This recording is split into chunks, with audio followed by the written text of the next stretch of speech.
Welcome to Unruly 3, father of 3 unruly kids. I'm not really. Hey, alright, so I'm going to try something new here. I'm going to try using a little bit of epoxy on this. So first I'm just going to cut it at an angle like this. And take it over to my drum sander, or my spindle sander. I just want to have some, I didn't want it to be a perfect cut. So I wanted to make it look like it actually snapped or had some sort of shape to it. So I'm just sanding different shapes into this. So it looks like it's just a more of a natural type of shape instead of being a square cut.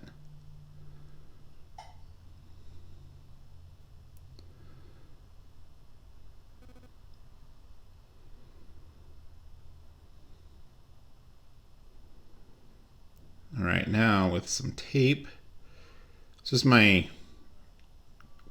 of the first times trying this. I used some different stuff before, but this is the first time using tape. So I put tape all around. I'm pushing it down really good, so I try to get a good seal around the edges so it doesn't leak out too much.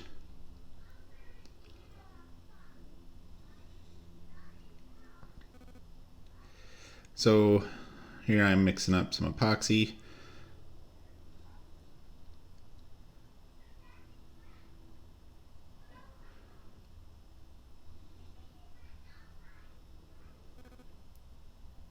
And I think I did about,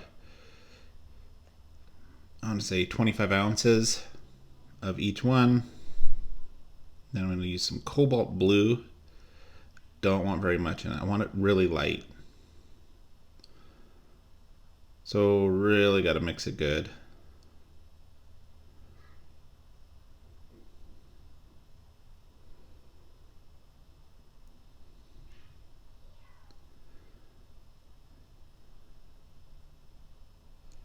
I got a nice light blue color here. So I'm going to just pour it in there. With the flame, you can kind of get rid of the bubbles. So I just thought I'd get rid of the bubbles before I put it in there. And I did pour this in really slow, so it took a while getting it in there. I don't have a pressure pot or anything like that to try to get rid of the bubbles, so I'm just kind of relying on nature to kind of take its course. Here the tape actually started to heat up. So I started to push it out. So I thought, well, if I clamp two boards together, one on each side here, it will squeeze the epoxy back up to the edge, like that. So I went ahead and clamped that up, and then every now and then I would take my heater here, my little flame, and get rid of the bubbles on the top. And I do that about once every 10 minutes or so. Alright, now here, I'm just getting rid of the tape off the edges here after it sat for the whole day.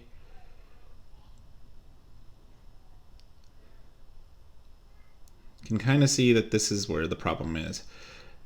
It couldn't float up, so I had bubbles that were locked in there in place just because the bubbles would go up and they couldn't go up and around the edge. I should have put it like that and the bubbles would have floated up better.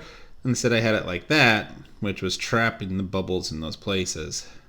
So we'll see how it turns out when I turn it.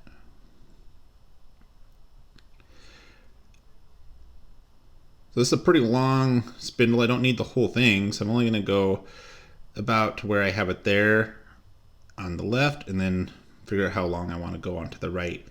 Right now I'm just trying to get it round so I can start figuring out what shape I want. Again, I have no idea what I want to do with this. Somebody said it's too bad they didn't have like a lathe program on the computer and you could kind of design different little shapes beforehand, kind of like SketchUp but for the lathe. But I'm sure I could just sit down and draw some stuff out, but I just haven't taken the time. I always think, oh, I wish I had an idea before I start, and then I just start carving into this. So a couple times here where I always think of it as two parts. I think of the handle and the wand part or the point. I always think of those two pieces. So here I'm trying to think of what to do in between here. So I thought, oh, put a little thing like that, but then I'm like, no, that's way too thick. Let's get rid of that. All right. Well, first let's do this. And I thought, nah, I hate it. Took a little bit of time to put that on there. Nope. Let's get rid of that. Try something different. Maybe just one. I'll have this come down here. All right. So now I'm just going back to here. I want to get this to the sides first before I start doing about that. The transition from the handle to the point. All right, so maybe just a small little thing here, try to make it nice and easy. And then I thought, well, maybe I'll try putting something in the middle of it. And looked at it and decided, no, I don't like that. I went back to this. And I thought, hey, that's as good as anything.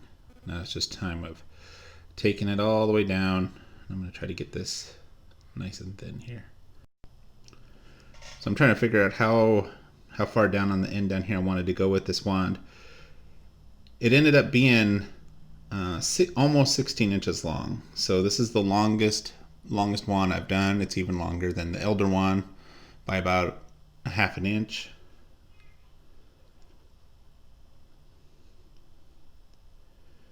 But I'm just slowly trying to take this down again.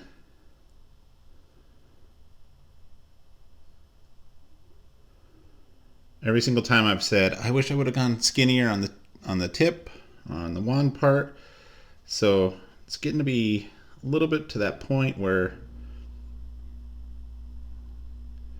this is about as skinny as I want to go.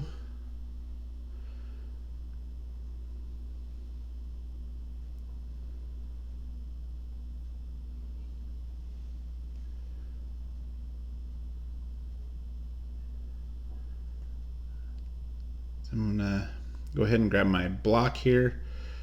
And this just kind of gets rid of any of the ridges and makes this a nice smooth wand. Now notice that the wand is spinning really good here. Like, it's nice and flat.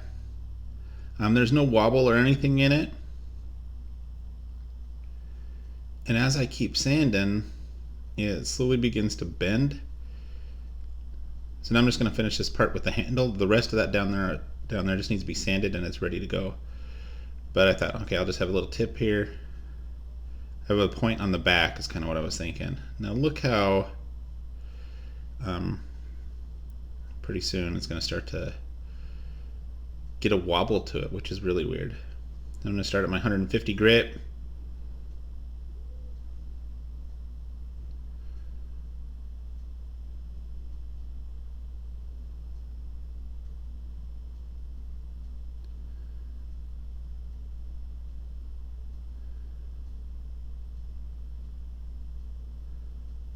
So you can see it has a little bit of a twist to it.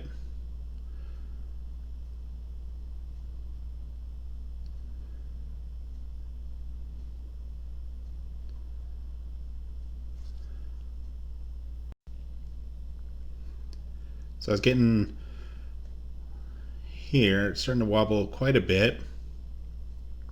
You can kind of see I slowed it down so you can start to see how the wobble is starting there. So I can feel it. The wobble's pretty substantial now, and I can even bend it back and forth. Now I don't know if it's because it's just too tight on the ends and it's pushing together so much that it's making the wobble there. But I thought just kind of keep going a little bit. I'm going to start sanding a little bit differently here because the more pressure that I keep putting up, well, I'm going to sand like this for a little bit more. But the more pressure I keep putting down, so then I just thought, okay, I'm going to go with the grain. And I'll just try to get rid of all this and try to get rid of all the lines this way.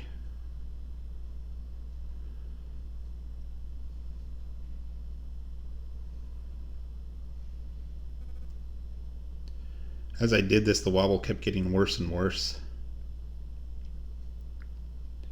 See how bad it is there. I tried doing it with it going, and I had to hold it really tight, but it just is really wobbling out of control now. So then I just kind of stopped all the way, and I just thought, okay, I'm just going to start sanding it here.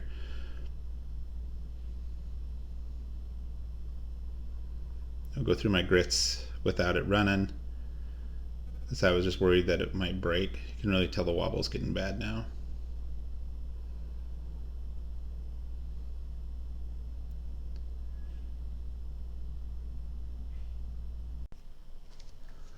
So these are some micro mesh. They need to have water. So the first one here is a 1500 grit.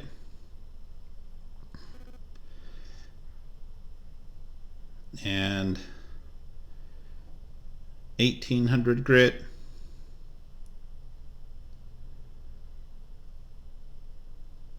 Kind of makes a slurry, so every now and then I need to wipe that off. This is a 2400 grit.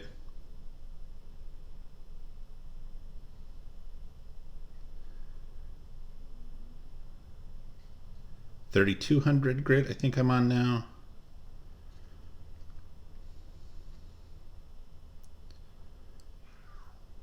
$3,600.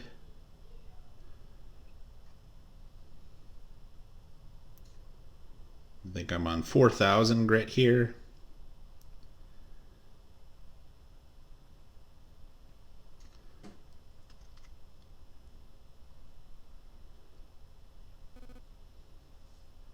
This next one now is 6,000 grit.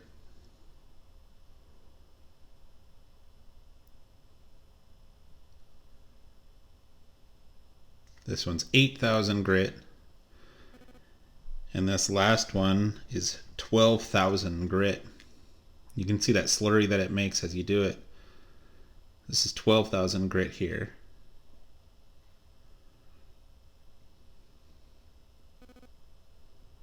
So I just sprayed it down with water. I popped all the grain a little bit, let it dry.